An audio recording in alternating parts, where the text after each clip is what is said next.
오늘 이 시간에는 열매는 공짜가 없습니다 라는 제목으로 하나님의 말씀을 전하도록 하겠습니다.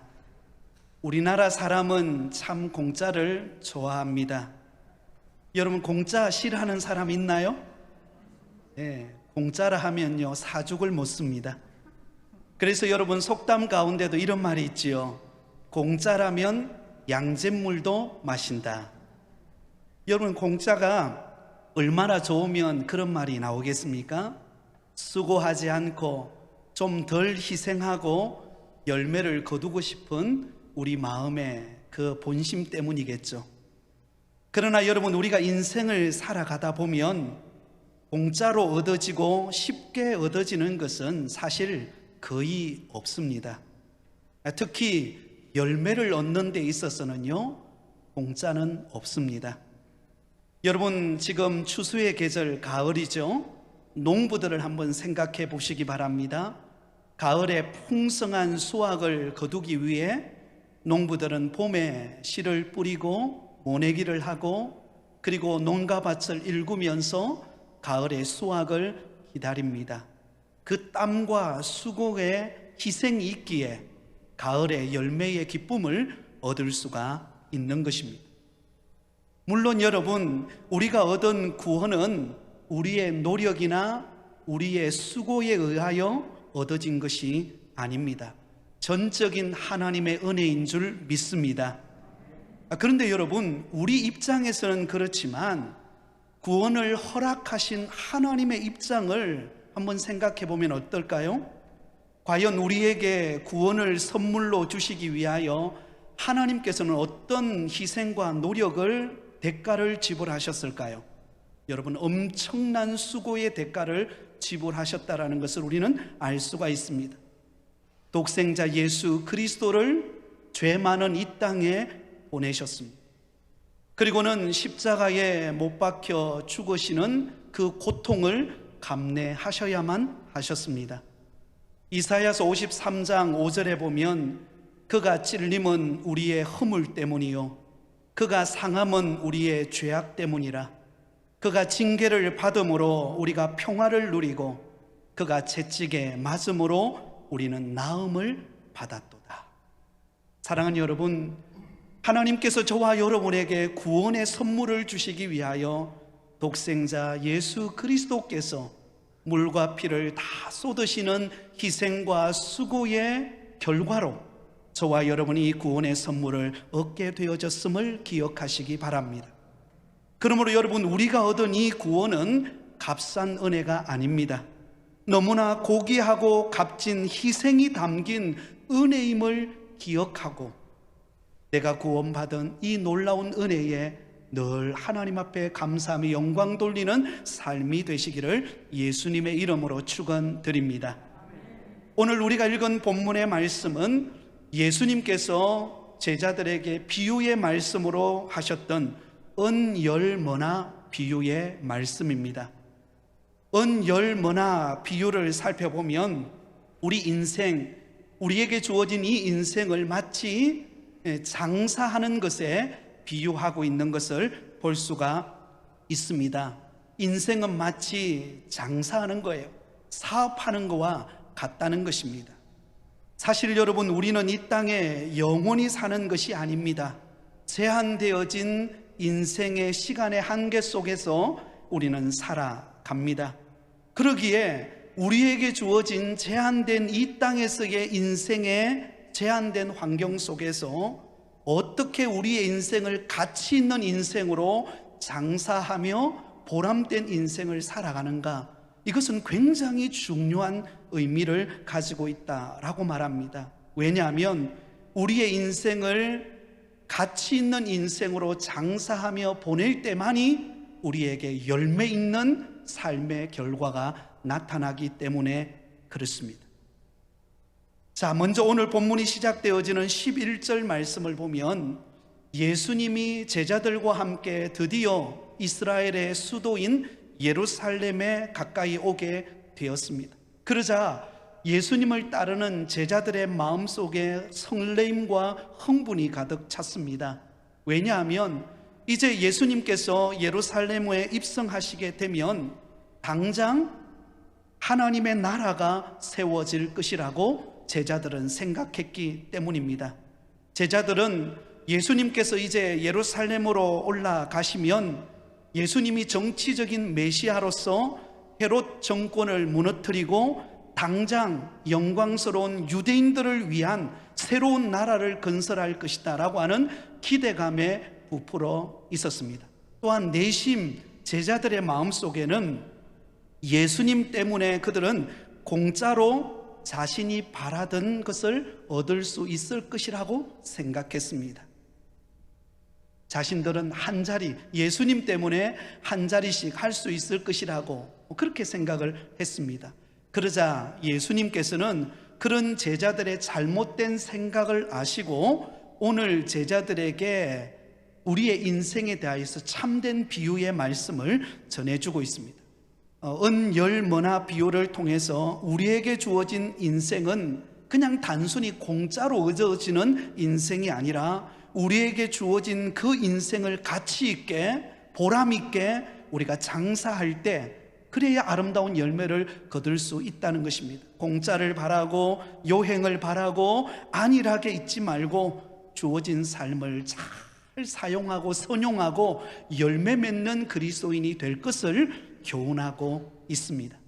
오늘 이 시간 예배드리는 사랑하는 성도 여러분, 저와 여러분의 인생은 하나님이 참으로 보람된 인생으로 우리에게 시간을 허락해 주신 줄 믿습니다. 그러므로 여러분, 우리에게 주어진 이 시간을 그냥 공짜로 그냥 요행처럼 안일하게 보내는 것이 아니라 하나님이 주신 은혜임을 기억하고 잘 사용하고 선용하고 열매 맺는 믿음의 성도가 되실 수 있기를 바랍니다. 자, 12절 13절을 보겠습니다. 이르시되 어떤 귀인이 왕위를 받아가지고 오려고 먼 나라로 갈 때에 그 종열을 불러 은화 10머나를 주며 이르되 내가 돌아올 때까지 장사하라 하니라. 자, 여기 보면 어떤 귀인은 누구를 가리킬까요? 바로 우리 예수님 자신을 가리킵니다. 예수님께서 심판자로서 왕위를 가지고 이제 장차 이 땅에 재림하러 오시게 될 것인데 아직 그 기간 동안은 우리에게 이 땅에서 살아가는 시간의 기간이죠. 그 심판의 때는, 주님이 재림하시는 때는 그 누구도 알 수가 없습니다. 그러나 주님께서 재림하시는 그날까지 우리에게 주어져 있는 우리 각자에게 하나님이 주신 문화를 가지고 장사하면서 선용하면서 열매를 맺는 삶을 살 것을 말하고 있습니다. 자, 그리고는 오늘 이 주인은 자본금을 각 사람 종들에게 한 문화의 은화를 나누어 주는 것을 볼 수가 있습니다. 여러분, 은화 한 문화는 100데나리온에 해당합니다. 오늘날 돈으로 본다면 약 500만 원 정도 되는 돈의 값어치입니다. 여러분, 요즘에야 500만 원은 사실 큰 장사하는 데 있어서 자본금은 아닙니다. 그러나 여러분, 2000년 전의 이야기를 생각해 보세요. 지금 이 말씀이 전해지는 시대는 오늘로부터 2000년 전의 이야기입니다. 2000년 전에 각 사람 종들에게 500만 원의 자본금을 나누어 주었어요. 그리고는 장사하도록 했던 것을 볼 수가 있습니다. 여러분, 여기 나오는 이 은 한 문화, 이 문화 비유는 마태복음 25장에 나오는 달란트 비유와는 좀 다릅니다. 여러분, 달란트 비유는 어때요? 각 사람에게 그 사람의 재능을 따라서 달란트를 각기 달리 나누어 줍니다. 어떤 사람에게는 5달란트를, 어떤 사람에게는 2달란트를, 어떤 사람에게는 1달란트를 각각 재능에 따라서 나누어 주었던 것을 볼 수가 있습니다. 그런데 오늘 본문에 예를 들고 있는 이 은 10머나 비유는요, 각 사람에게 똑같이 한 머나씩을 나누어 주고 있다는 데 강조점이 있습니다. 그것은 무엇을 의미합니까? 하나님께서는 우리 각자에게 공평하고도 보편적인 기회를 주셨다라는 것을 의미합니다. 여러분, 하루에 25시간을 사는 사람이 있을까요? 우리 모두에게는 오늘 하루 24시간이 주어져 있습니다. 공평하고도 보편적인 기회를 우리에게 주었다는 것입니다. 여러분, 그 나라의 왕이요 황제라고 해가지고 이 땅에 여러분 2번 사는 인생이 있나요? 2번 사는 인생이 없습니다. 우리 모두는 다 이 땅에서 한 번 와서 한 번 인생을 살다가 하나님 앞에 부름을 받습니다. 여러분, 인기 있고 유명한 재벌과 대스타라고 해서 그 사람이 뭐 눈이 하나 더 있고 그 사람이 뭐 뇌의 용량이 우리보다 훨씬 2~3배 크고 이렇지 않다라는 것입니다. 누구에게나 동등하고 공평하고 그리고 보편적인 기회를, 한 번 주어진 인생을 살 수 있는 여건과 환경을 허락해 주셨다는 것입니다. 사랑하는 여러분, 우리 하나님께서는 저와 여러분에게 동등하게 인생의 여건을 주시고 장사할 수 있는 자본금을 우리에게 주셨다라는 사실을 믿으시기를 바랍니다. 여러분, 다른 사람과 비교할 게 하나도 없는 거예요. 저 사람은 나보다 더 잘 사는데, 저 사람은 나보다 더 가진 게 많는데, 여러분 가만히 따지고 보면은요, 사실은 그 사람이 많이 가진 것 같으나 실제로 가만히 보면은요, 하나님은 공평하게 주셨어요. 제가 이렇게 신방을 가보면은요, 예전에도 그런 이야기를 한 적이 있는 것 같아요. 어느 집사님 집에 신방을 가는데요, 집이 너무 큰 거예요. 커도 너무 큰 거예요. 거의 한 100평 정도 되는 여러분 집이에요. 여러분 100평짜리 집 가보신 적이 꼭 있으신가요? 네. 들어가 보니까요, 어디가 어딘지를 모르겠는 거예요. 방이 얼마나 많은지, 그리고 화장실도 얼마나 많은지 한참 헤매다가 온 적이 있습니다. 그런데 여러분, 그분과 함께 예배를 드리면서 기도 제목을 내놓는데요, 그렇게 마음의 아픔에 기도 제목을 내놓는 것을 보면서 그때 제가 깨달았던 게 뭔가 하면, 우리가 겉으로 볼 때는 화려하게 사는 것 같고, 겉으로 볼 때는 남보다 더 인기 있는 것 같고, 나보다 훨씬 더 잘난 사람처럼 보이지만요, 그러나 주님이 볼 때는요, 고기가 고기입니다. 다 비슷합니다. 여러분, 높은 산에 올라가서 아래를 내려다보면은요, 그 크기가 그 크기예요. 그러므로 여러분, 하나님은 우리 인생에게, 각자에게 공평하게 하나님께서 이 땅을 살아갈 수 있는 은혜와 축복을 주셨다라는 사실을 기억하고 남과 비교하지 말고 내게 주어진 곳에 감사하며 살아가는 믿음의 성도들이 되시기를 예수님의 이름으로 축원드립니다. 자, 그렇다면 이 오늘 주인이, 왕이 나누어 준 문화를 받은 종들은 어떻게 그것을 가지고 장사를 했을까요? 자, 오늘 본문을 자세히 보시면 2 종류로 나누어서 장사한 결과를 가지고 오는 것을 볼 수가 있습니다. 한 종류는 착한 종으로서 자신에게 주어진 그 문화를 가지고 장사를 해서 이윤을 남겨오는 종이 있었습니다. 그러나 또 다른 한 종류의 사람이 있었는데요, 그는 악한 종으로서 주어진 장사를 잘 감당하지 못하고 그냥 수건에 딱 쌓아두었다고 가져 나오는 그런 종이 있었던 것을 볼 수가 있습니다. 자, 먼저 여러분, 착한 종에 대해서 한번 생각해 보겠습니다. 16절 말씀에 보면 첫 번째 착한 종이 나와서 주인에게 이렇게 말합니다. 16절에 보면 이렇게 말하죠.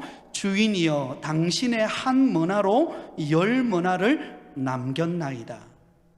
여러분, 주인에게 찾아온 종은 한 문화를 가지고 몇 문화를 남겼다고요? 10문화를 남겼다라고 말합니다.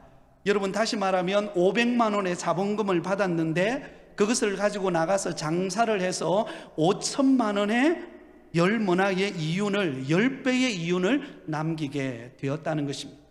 또한 18절 말씀에 보면 두 번째 착한 종이 나옵니다. 주인에게 이렇게 말하죠. 주인이여, 당신의 한 문화로 5문화를 남겼나이다. 여러분, 이 종은 한 문화를 가지고 5문화, 500만 원의 자본금을 가지고 약 2,500만 원의 이윤을 남기고 주인에게로 나오게 되었다라는 것입니다. 여러분, 여기 10배의 이윤을 남기고 5배의 이윤을 남기고 왔던 이들이 이 종들이 여러분 얼마나 수고해서 장사했을까요? 여러분 한번 상상해 보세요. 이 두 사람은 한 문화의 자본금을 가지고 아마 그들이 주인으로부터 한 문화 500만 원의 자본금을 딱 받았을 때 그들은 아마 이렇게 고민했을 것입니다. 과연 이 돈을 가지고 무슨 장사를 하면 좋을까? 그리고는 밤을 새우면서 연구하고 연구를 거듭했을 것입니다. 아마 그들은 장사를 잘 할 수 있는 사람을 찾아가서 자문을 구하기도 했을 것입니다. 아니면 인터넷 창업 사이트에 들어가서 여러 벤처 기업들을 벤치마킹도 했을 것입니다.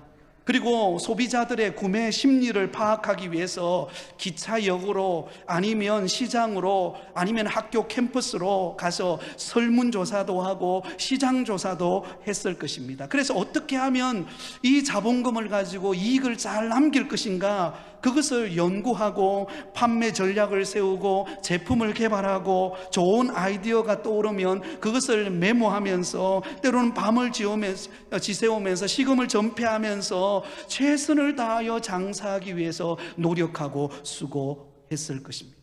그로 인하여 그들은 10배의 5배의 이윤을 남기게 되었습니다.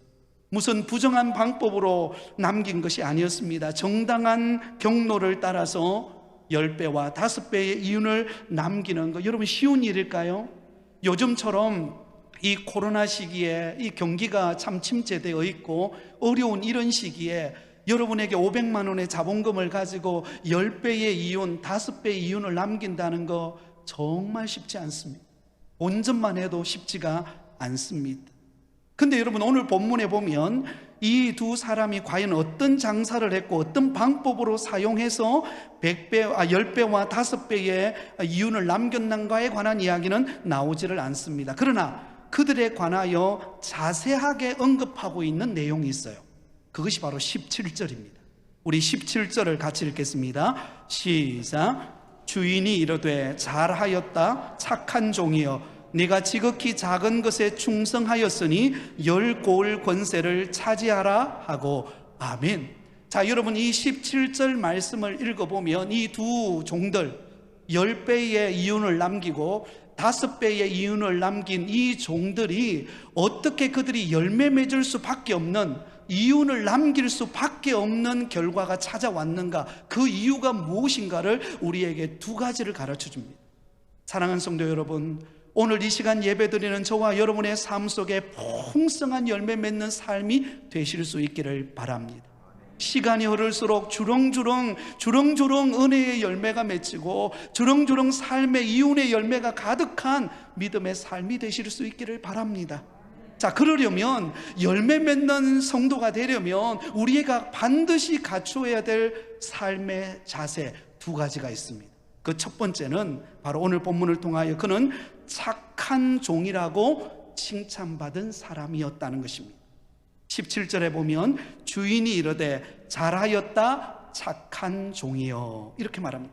잘하였다 착한 종이여. 자, 여러분 10배의 이윤을 남기고 5배의 이윤을 남기고 주인에게 나아왔던 이들은 어떤 사람이었습니까? 착한 종으로 칭찬받는 사람이었다는 것입니다.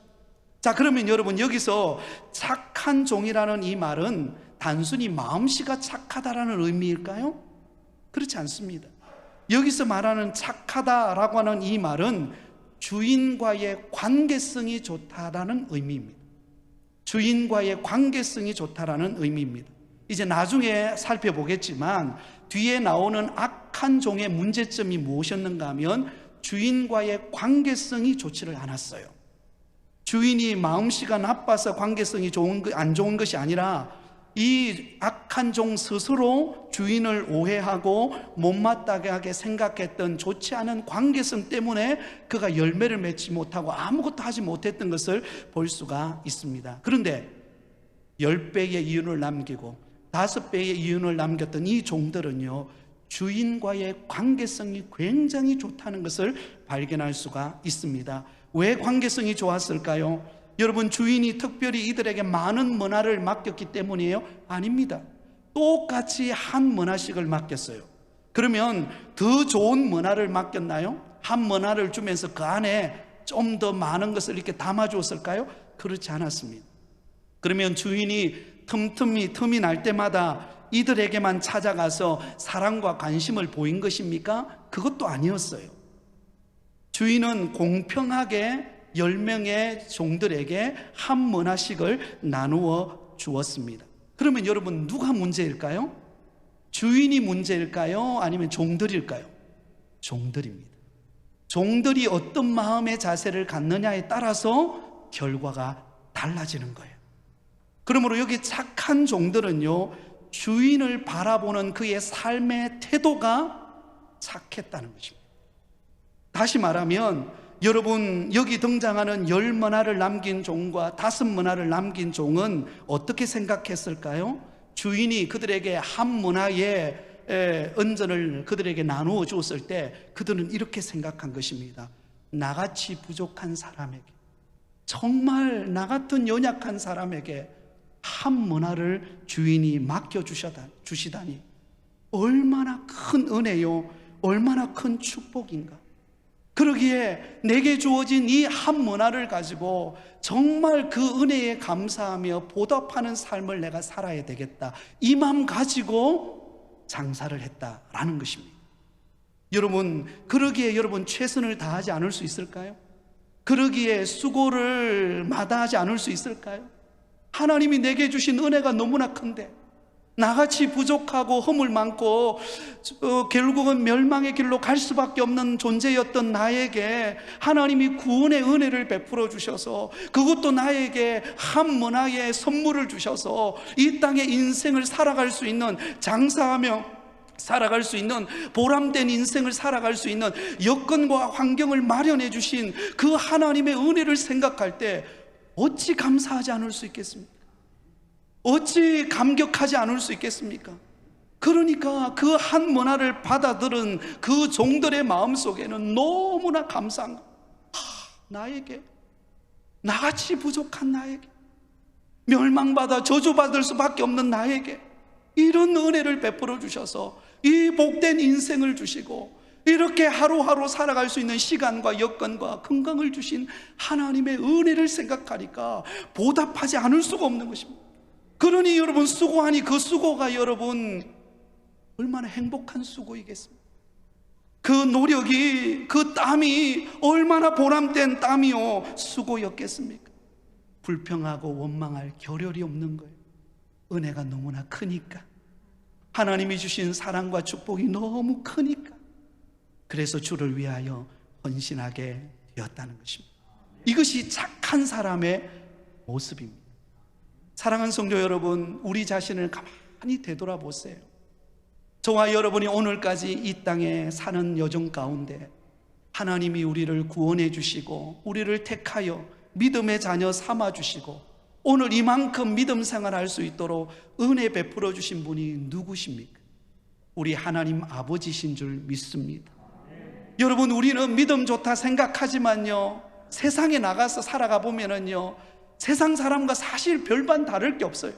믿음 좋고 은혜 충만하고 주를 위하여 살겠다 고백하지만 막상 세상 바닥에 딱 나가면은요, 때로는 우리 자신이 밑바닥 인생을 사는 것처럼, 하나님 없이 사는 것처럼 그렇게 행동할 때 얼마나 많습니까? 그러나 그럼에도 불구하고 주일날 교회 오면 하나님은 그런 우리를 외면하지 않으시고 따뜻하게 보듬어 주시고, 내가 너를 사랑한다, 내가 너를 축복한다, 내가 너와 함께한다. 여러분, 그 은혜가 얼마나 큰지 아신가요? 그 은혜의 빛이 날마다 나에게 임하고 있다는 사실을 기억하시기를 바랍니다. 그 은혜를 아는 사람은요, 그 은혜를 경험한 사람은요, 가만히 있을 수 없는 겁니다. 어떻게 하든지 그 주인을 위하여, 그 아버지의 영광을 드러내고 보답하는 일을 위하여 수고하고 노력하고 헌신하고 봉사하고 그렇게 되는 것입니다. 이것이 믿음의 성도의 모습임을 기억하실 수 있기를 바랍니다. 여러분, 구약 성경에 우리가 잘 아는 모압 여인 룻이라고 하는 여인이 나옵니다. 여러분, 그녀에게 찾아왔던 환경은 너무나 비참하리만큼 초라한 환경이었습니다. 이 룻은요, 꿈을 찾아서 한 남자를 만나 결혼을 했습니다. 그런데 이게 웬일입니까? 어느 날 청천벽력과 같은 일이 발생합니다. 그의 시아버지, 그리고 자기 남편, 그리고 자기 그 시동생 하루아침에 목숨을 무슨 이유인지도 모르고 죽어버렸습니다. 목숨을 잃어버렸습니다. 청산가부가 된 것입니다. 시아버지가 그에게 남편이 유산 하나 남겨주지 않는 상황이었습니다. 그리고 남은 것이라고는 오직 나이가 많이 든 시어머니 한 분만 남아 있습니다. 여러분, 충분히 이 룻은요, 원망하고 불평하고 내 인생 왜 이런가? 내가 한 남자를 찾아 꿈을 찾아왔는데 내 인생이 왜 이렇게 초라해져 버렸는가? 왜 이리 내 인생이 아무것도 남는 인생은 되지 못하고 어머니도 아니고 어떤 어머니요? 시어머니만 남았을까? 여러분, 이런 생각이 드는 거예요. 그렇게 된다면 불평하고 원망하고 인생을 포기해버리고 말았을 것입니다. 그래서 여러분, 눈치 빠른 오르반은요, 그 사실을 알고 일찍 떠납니다. 그런데 여러분, 룻은 그 어머니를 떠나지 않아요. 그리고 그 어머니가 섬기는 하나님을 떠나지 않습니다. 룻기서 1장 16절 17절에 룻은 이렇게 고백합니다. 어머니께서 가시는 곳에 나도 가고 어머니께서 머무시는 곳에서 나도 머물겠나이다. 어머니의 백성이 나의 백성이 되고 어머니의 하나님이 나의 하나님이 되시리니 어머니께서 죽으시는 그곳에서 나도 죽어 거기 묻힐 것이라. 할렐루야. 여러분, 이 룻의 오르바와 다른 점이 무엇입니까? 이 룻은요, 관계성이 좋았어요. 어머니, 시어머니와의 관계가 좋고요, 그 시어머니가 섬기는 하나님과의 관계가 좋은 거예요. 비록 지금 자기의 인생은 초라한 인생이 되어버렸고 아무것도 갖지 못한 채 시어머니를 따라서 예루살렘으로 돌아오는 빈털터리의 인생이었지만, 그러나 시어머니가 나와 함께하고 있고 그 시어머니가 믿는 하나님, 역사를 주관하고 온 땅을 다스리시는 그 하나님이 나와 함께하고 있다고 하는 그 믿음 가지고, 다른 것 보지 않고 그 믿음 가지고 예루살렘으로 온 것입니다. 그러자 어떤 일이 벌어집니까? 하나님께서 그 착한 마음을 가진 룻에게 보아스라고 하는 정말 신실한 믿음의 사람을 만나서 결혼시킵니다. 그가 누구인가? 이 룻이 어떻게 되는가 하면 다윗 왕의 정조 할머니가 되는 축복을 받습니다. 사랑하는 여러분, 우리는 어떤 면으로 보면요, 날마다 하나님의 은혜 속에 살아가고 있습니다. 날마다 하나님께서 태양의 빛을 통하여 우리에게 비추십니다. 선선한 바람을 통하여 우리에게 시원케 합니다. 우리에게 가정을 주시고 교회를 허락하여 주시고 여건과 환경을 주셔서 믿음으로 살아갈 수 있도록 은혜를 베풀어 주십니다.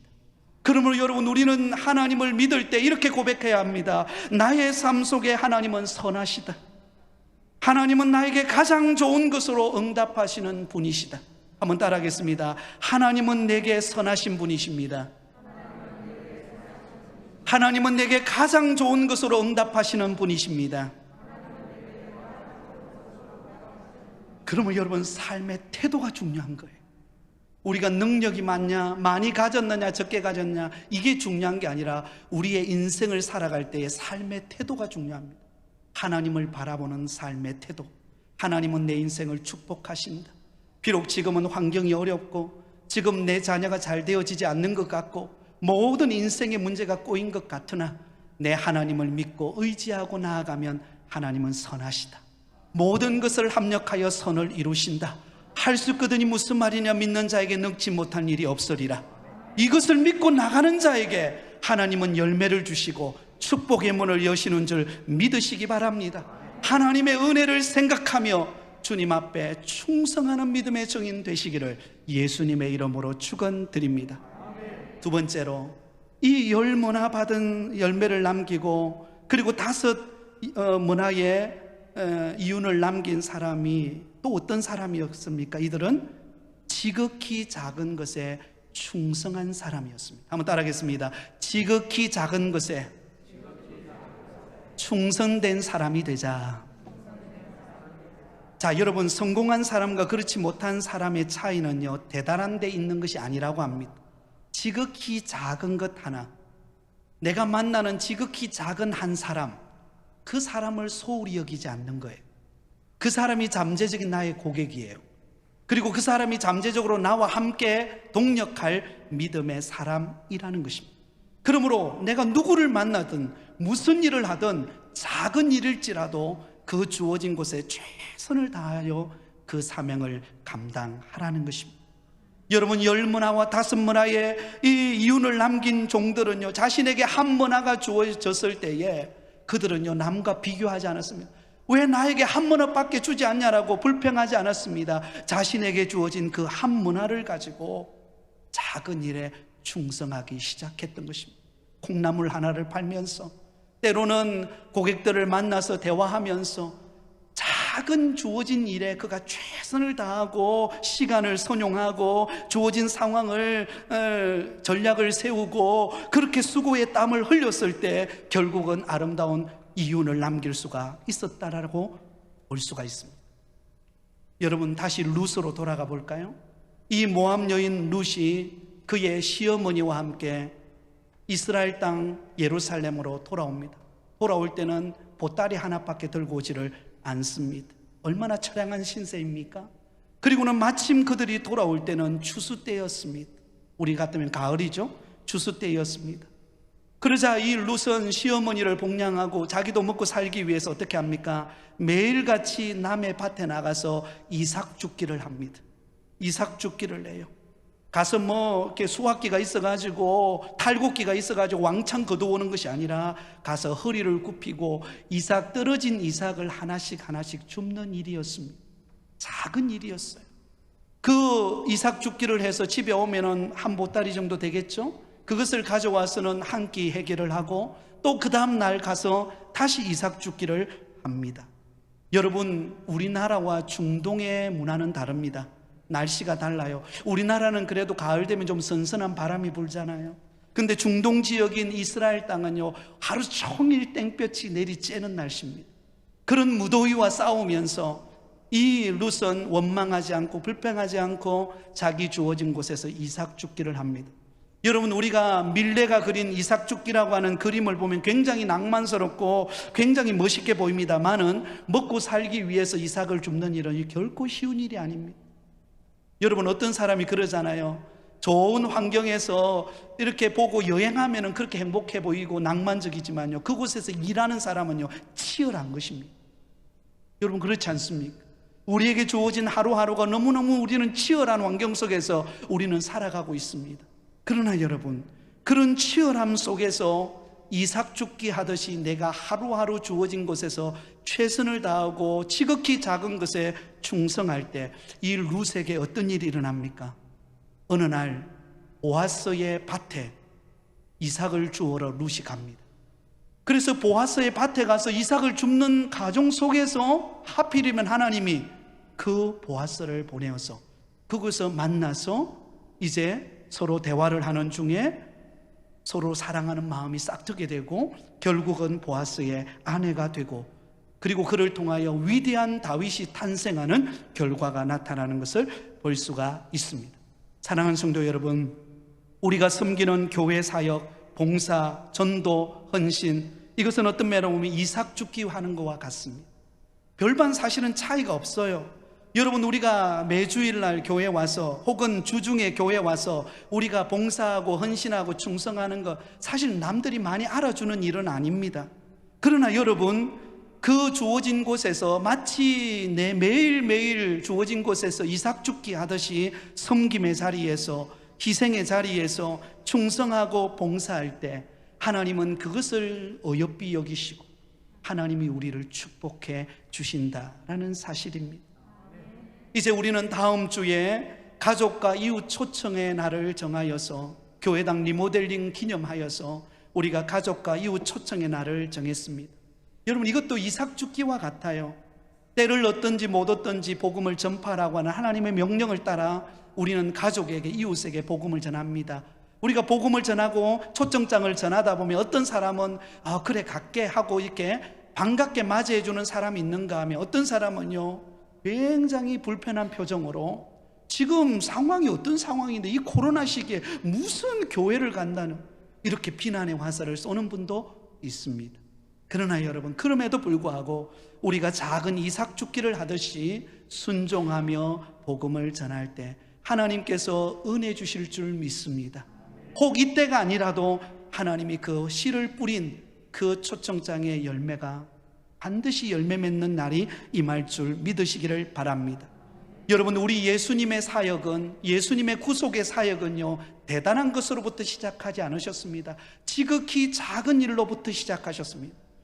우리 같으면 예수님께서 공생애를 시작하실 때에 예루살렘 그 한 중앙에, 로마 정권이 지배하고 있는 그 한 중앙에 예수님이 짠 하고 나타나셔가지고 내가 메시아이다, 능력을 발휘하고 뭔가 대단한 일을 나타내면 얼마나 멋지게 일을 이루겠습니까? 근데 여러분, 예수님은요, 지극히 작은 일부터 시작합니다. 저 변방이라고 할 수 있는 이스라엘 북쪽의 갈릴리 바닷가로 갑니다. 그리고는 그곳에서 매일 하루하루 그물을 던져서 고기를 잡는 어부들, 시몬 베드로, 안드레, 요한, 야고보, 이름도 없던 별반 아무런 이름도 없는 그 무명의 사람들에게로 찾아가서 그들을 제자로 부르십니다.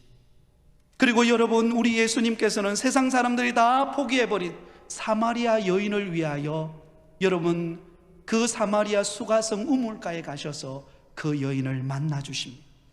그리고 모든 사람들로부터 매국노라고 조롱당하는 삭개오에게 찾아가서 삭개오야 속히 내려오라, 내가 오늘 너의 집에 유하여야겠다라고 주님은 말씀하셨습니다. 주님은 어떤 면에 보면 지극히 평범하고 약한 자들에게 찾아가셔서 이삭 죽기 하듯이 한 사람 한 사람을 불러내셨습니다. 그런데 여러분, 예수님은 결국 십자가에 못 박히시죠. 근데 십자가에 못 박히는 순간에도 이삭 죽기를 합니다. 그 오른편에 있는 강도에게도 복음을 전합니다. 내가 오늘 나와 함께 나군에 임하리라. 할렐루야. 여러분, 그 작은 이삭 죽기에, 그 작은 일에 충성하는 일을 통하여 하나님의 구원은 완성되어질 수가 있었던 것입니다. 하나님은 저와 여러분에게 대단한 것 바라지 않습니다. 그래, 한번 큰 일을 해봐라, 그렇게 말하지 않습니다. 우리에게 주어진 형편을 따라, 우리에게 주어진 시간을 따라, 우리에게 주어진 여건을 따라 그곳에서 묵묵히 충성하고 헌신하고 수고할 때 하나님께서 열매 맺게 하십니다. 그리고 더 큰 고을을 맡기셔서 하나님의 일을 감당하게 하시는 줄 믿습니다. 사랑하는 성도 여러분, 지극히 작은 일에 충성하시기 바랍니다. 그러면 하나님이 때가 되어 은혜 주실 줄 믿습니다. 시간이 많이 갔기 때문에 마지막으로 정리를 하겠습니다. 그러면 악한 종의 문제는 무엇입니까? 20절입니다. 20절을 같이 읽겠습니다. 시작. 또 한 사람이 와서 이르되 주인이여 보소서, 당신의 한 문화가 여기 있나이다. 내가 수군으로 쌓아두었나이다. 여러분, 이 악한 종의 모습을 보세요. 여러분, 주인이 기대감을 안고 왔습니다. 얼마나 이윤을 남겼을까, 얼마나 많은 수확을 거두었을까 라고 종들을 불러서 그 결과를 묻고 있는데, 여러분, 안타깝게도 이 악한 종은요, 한 문화 그대로 가져옵니다. 근데 그 한 문화는 어떤 문화예요? 수건에다가 둘러 쌓아놓은, 아무 일도 하지 않은, 아무것도 하지 않는 상태로 그대로 가져옵니다. 그래서 예수님께서 호통치면서 뭐라고 이야기합니까? 주인이 차라리 그 한 문화를 은행에 맡겼다면 이자라도 받을 수 있지 않았겠나? 이자라도 받을 수 있었을 텐데 어떻게 너는 그것을 하나도 그것을 선용하지 않고 수고하지 않고 있는 그대로 가지고 왔느냐? 여러분, 그 안타까운 모습을 볼 수가 있습니다. 자, 그러면 여러분, 왜 이 악한 종은 아무 일도 하지 않았을까요? 그 원인이 뭘까요? 21절입니다. 21절을 같이 읽겠습니다. 시작. 이는 당신이 엄한 사람인 것을 내가 무서워함이라. 당신은 두지 않은 것을 취하고 심지 않은 것을 거두나이다. 여러분, 이 악한 종의 문제는요, 주인에 대한 잘못된 선입관을 가지고 있었다는 것입니다. 여러분, 이 주인에 대하여서 어떻게 생각합니까? 주인을 엄한 사람으로 생각하고 있습니다. 무서운 존재로 생각합니다. 그러니 혹시 내가 이것을 가서 장사하다가 다 잃어버리면 주인이 나에게 호통치지 않을까라고 하는 두려움이 존재했던 것입니다. 그러니까 이것을 어떻게 할 수가 없는 거예요. 그래서 그대로 쌓아두는 거예요. 여러분, 그러면 이 주인은 이 종이 생각했던 대로 이 주인은 나쁜 주인입니까? 전혀 그렇지 않습니다. 누구에게나 동등하게 은혜를 베푸시는 좋으신 주인이십니다. 그런데 이 악한 종은 그 주인을 좋게 여긴 것이 아니라 그의 마음속에 있는 이기심과 자기중심적인 사고 때문에 그는 그 주인의 마음을 헤아리지 못하고 아무 일도 하지 않고 공짜를 바라는 인생이 되어버리고 말았습니다. 이들은 매사에 핑계를 댑니다. 매사에 부정적이고 불평하고 안 된다 말하고 할 수 없다 말하고 그렇게 합니다. 그러나 여러분, 은혜 받은 사람은요, 무슨 소리냐? 할 수 있다. 하나님이 함께 하시면 능치 못한다. 우리 해보자. 하나님이 역사하실 거다. 이런 고백이 있는 거예요. 근데 은혜를 까먹어 버리면은요, 그때부터는 핑계대기 시작하고 아무것도 할 수 없다라고 생각해 버리고 만다라는 것입니다. 결국은 뭐예요? 다 빼앗기고 봤던 것입니다. 말씀의 결론을 맺습니다.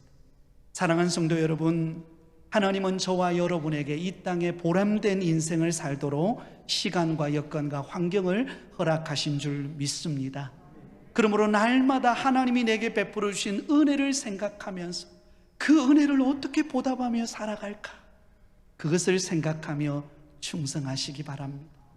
그리고 내가 가진 시간, 내가 가진 물질, 내가 가진 여건, 어려운 환경 속에서도 작은 일부터 시작해 보십시오. 작은 봉사부터 시작해 보시고 작은 기도부터 시작해 보십시오. 하나님이 그러면 우리에게 차고 넘치는 축복의 문을 열어주실 것입니다. 열매는 결코 공짜가 없습니다. 수고하고 헌신하고 노력하면 하나님은 우리에게 풍성한 열매를 맺히게 하시는 복을 주실 줄 믿습니다. 이 복을 받아 누리는 우리 모든 성도님들 되시기를 예수님의 이름으로 축원드립니다.